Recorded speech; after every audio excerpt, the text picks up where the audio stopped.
और जब उनके कब्रों में देखा गया तो आज भी वो वहां पर मौजूद है।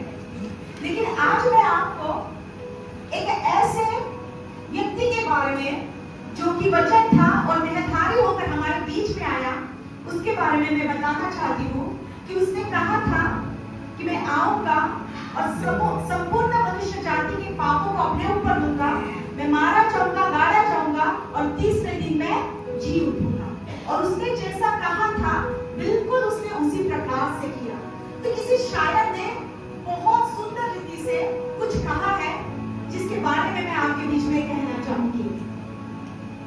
उसके चाहने वालों के दिल में करार आ गया, उसके चाहने वालों के दिल में करार आ गया, सूखे हुए ओठों पर फिर इबादत का बहार आ गया, खामोश होकर कायनात फिर सजदे में झुक गई।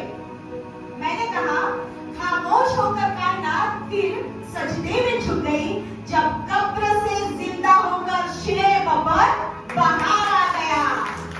और उसी शेर बब्बर के लिए जो आनंद का सुसमाचार है, क्योंकि जन्म हर कोई लेता है और मरता भी हर कोई है, लेकिन हम अलग इसलिए हैं क्योंकि आपका और मेरा प्रभु जी उठा है। और इसी को हम आनंद के साथ गाएंगे और सबसे कहेंगे कि यीशु जी उठा है।